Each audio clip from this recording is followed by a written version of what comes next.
Welcome to our channel. Today we how to backup Google Sheets databases powering your no-code app step by step clearly.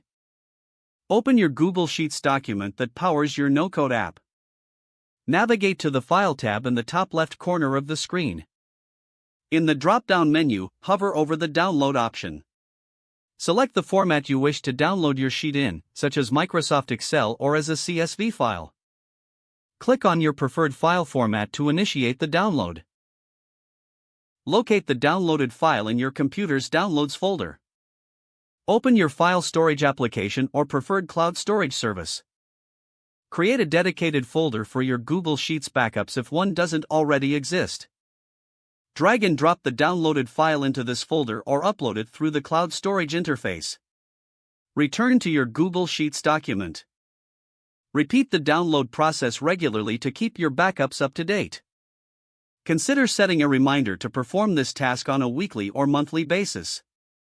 For added security, create multiple backup copies in different file formats.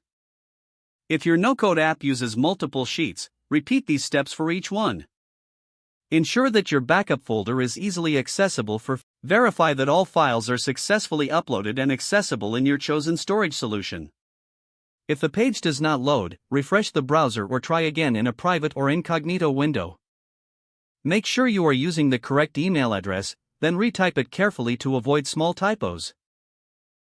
If your password is not accepted, use the reset option and create a new strong password you can remember. Check your spam folder for verification or security emails, then complete any requested confirmation steps.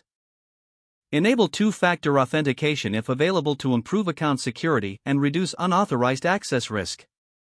After signing in, review your profile details so your contact information and settings are accurate and current. If you see an error message, note it down and try again after restarting your device and internet connection.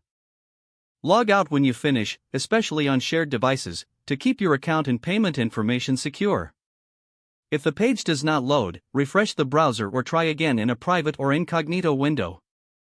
Make sure you are using the correct email address, then retype it carefully to avoid small typos. If your password is not accepted, use the reset option and create a new strong password you can remember.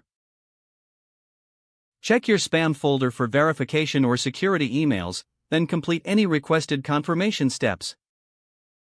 Don't forget to like this video and subscribe to our channel for more step-by-step tech guides.